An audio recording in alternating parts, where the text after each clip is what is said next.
पश्चिम बंगाल में महज कुछ महीने बाद चुनाव होने हैं और अभी से यहाँ की राजनीति गरमाने लगी है। एक और सत्ताधारी दल टीएमसी है और दूसरी तरफ बीजेपी ममता बनर्जी के वोट बैंक में सेंधमारी कर सत्ता में आने के लिए प्रयास में लगी है।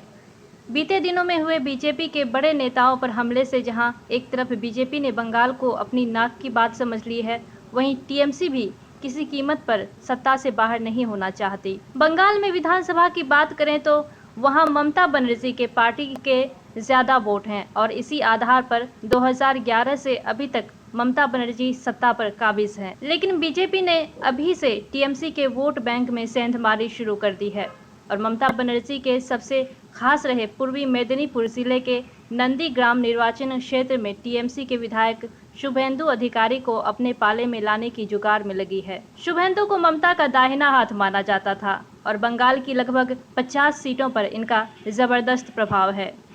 और कुछ दिनों से वह पार्टी में अपनी उपेक्षा से नाराज चल रहे थे और इसी वजह से उन्होंने पिछले महीने ही राज्य के मंत्रिमंडल से इस्तीफा दे दिया था और अब उन्होंने बुधवार को 16 दिसंबर को अपने विधायक के पद से भी इस्तीफा दे दिया।